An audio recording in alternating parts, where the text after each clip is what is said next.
last week in camp, the Gloucester Hartpury girls and Saracens girls weren't in because you were preparing for the final. How was it coming back into camp, obviously, playing the girls that weekend and the competitive nature that was there, and then coming back in and then suddenly being on the same team as them? How was that for you?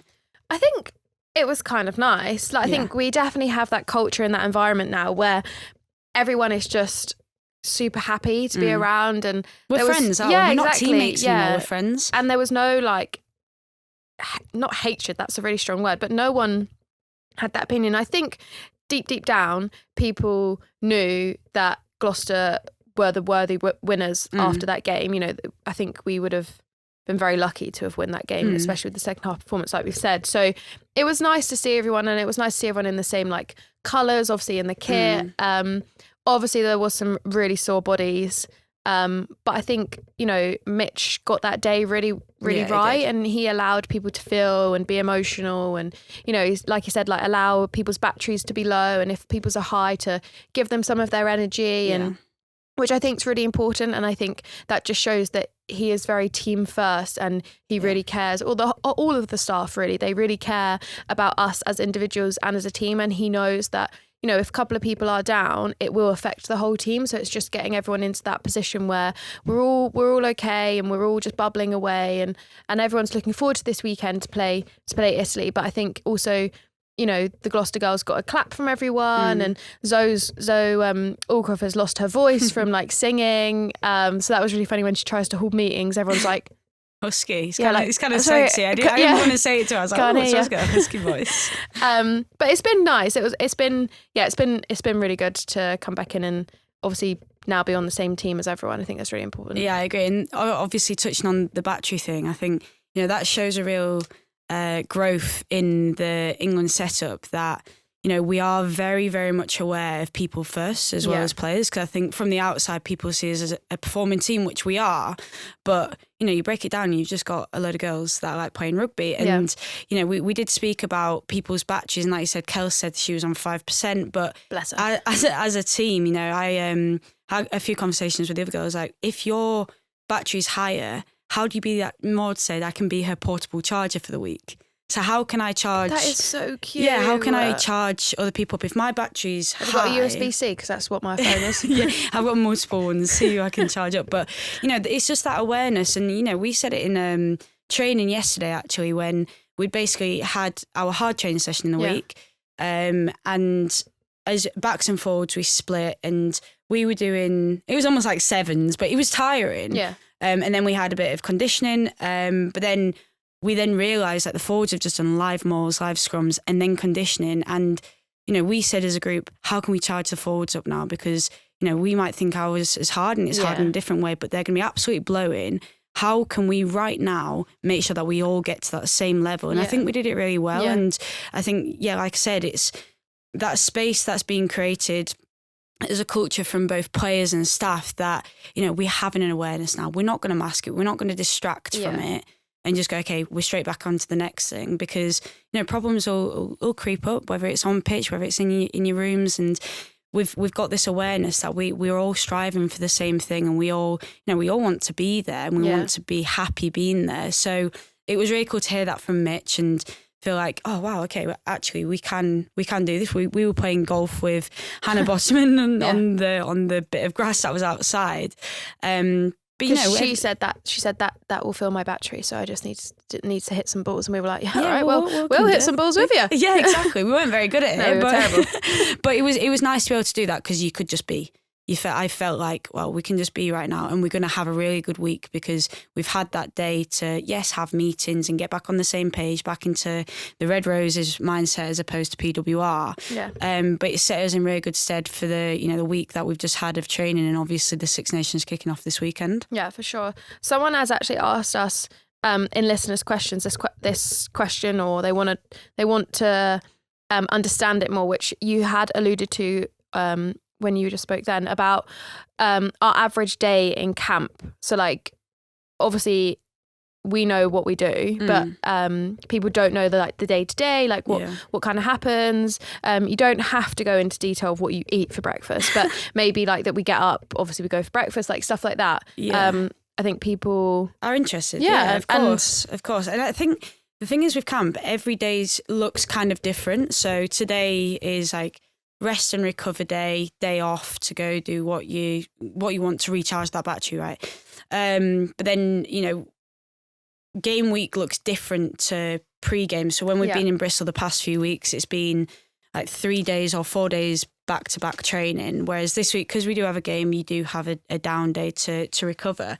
In the morning, obviously, there's triage, which, if people have got niggles or people need to get just checked whether they need strapping or anything like that, then you just go into there to get that 10-minute check over. Yeah, from the physios. From the physios, yeah.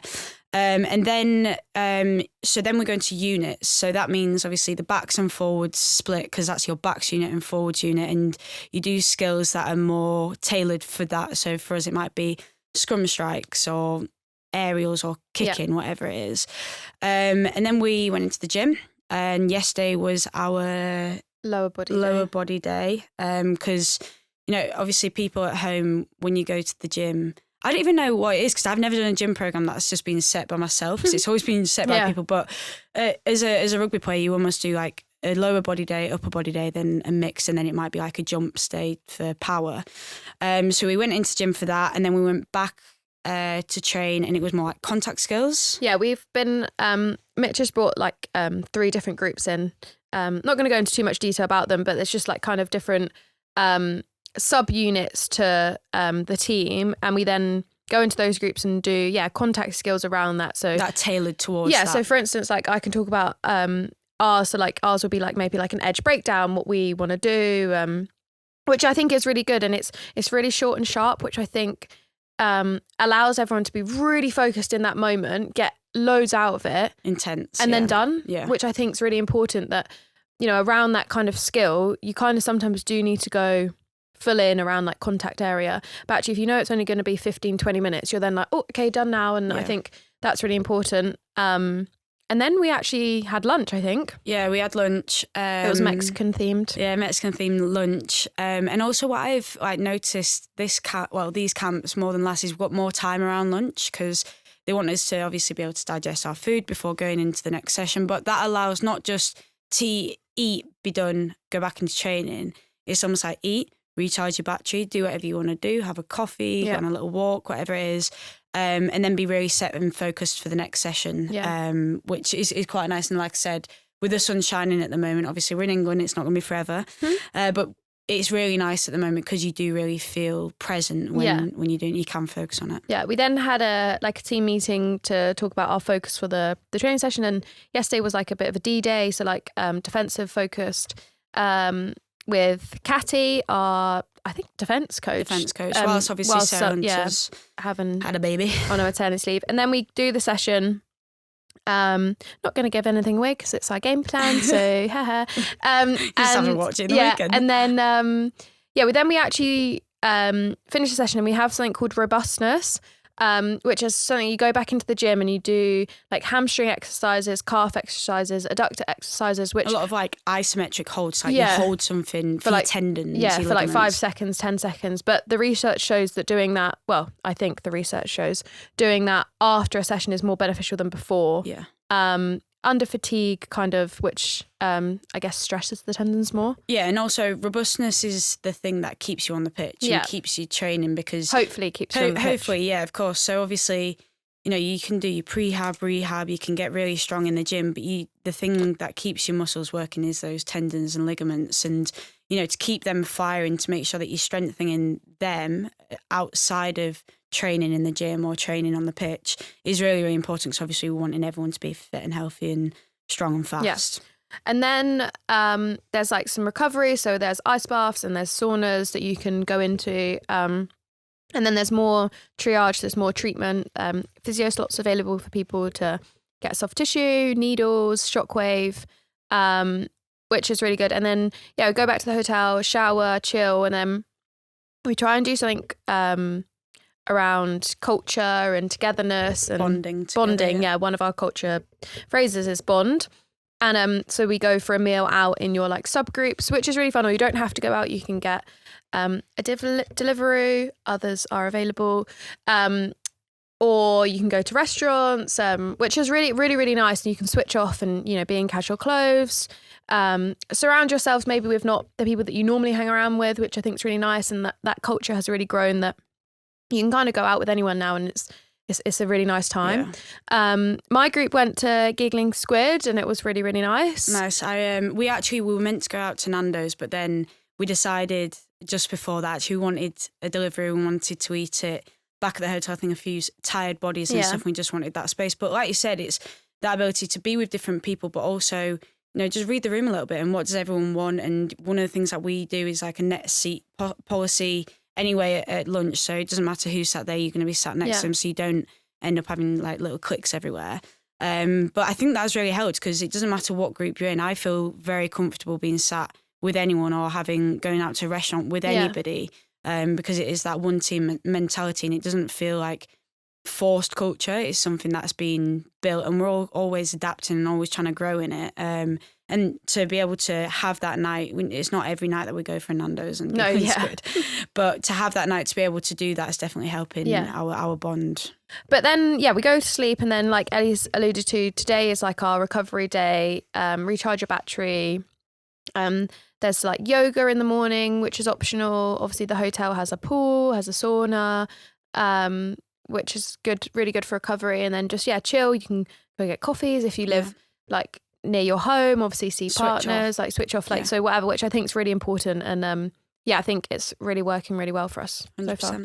I hope that answered your question in a lot of depth. Like I said, different days look differently, but that is probably one of our busier days, and a little bit of an insight of how that looks. And hopefully, you know, England do like an inside line. If you go on the Red Race's Instagram, you'll see loads of insights on how these days look with our videographer that's getting stuff, but also the girls are posting more on social media, so you get that real feel of, you know, being there in camp and what it actually looks like. I actually got a comment on my most recent TikTok. I did it with May Campbell, Maud Muir and Sarah Byrne. Someone commented saying, "Oh, you're not friends with Ellie, or do you not hang out with Ellie?" I was actually walking behind you. I didn't realise you were doing it. And I was like, "Oh, right. Sorry, I didn't realise we have to spend 24 hours together with each other." Face, I've got to keep you guessing. When is she going to be back? I'm here. It was actually, I found it quite funny. I was like, "Oh, okay." I was like, "Next one."